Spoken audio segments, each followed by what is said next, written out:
அது 2 கைப்பிடி அளவுக்கு வெங்காயமும் 4 பச்சை மிளகாய் நல்லா கீறி போட்டு புதினா போட்டு உப்பு போட்டு நல்லா வதக்கிடுங்க.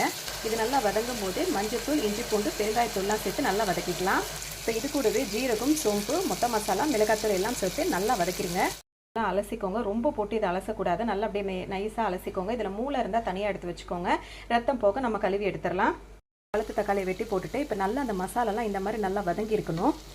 இப்போ இதை நல்லா கழுவிட்டு நல்லா வடித்து எடுத்துக்கோங்க. இப்போ இந்த தலைக்கறியை வந்துட்டு நம்ம குக்கரில் சேர்த்துடலாம்.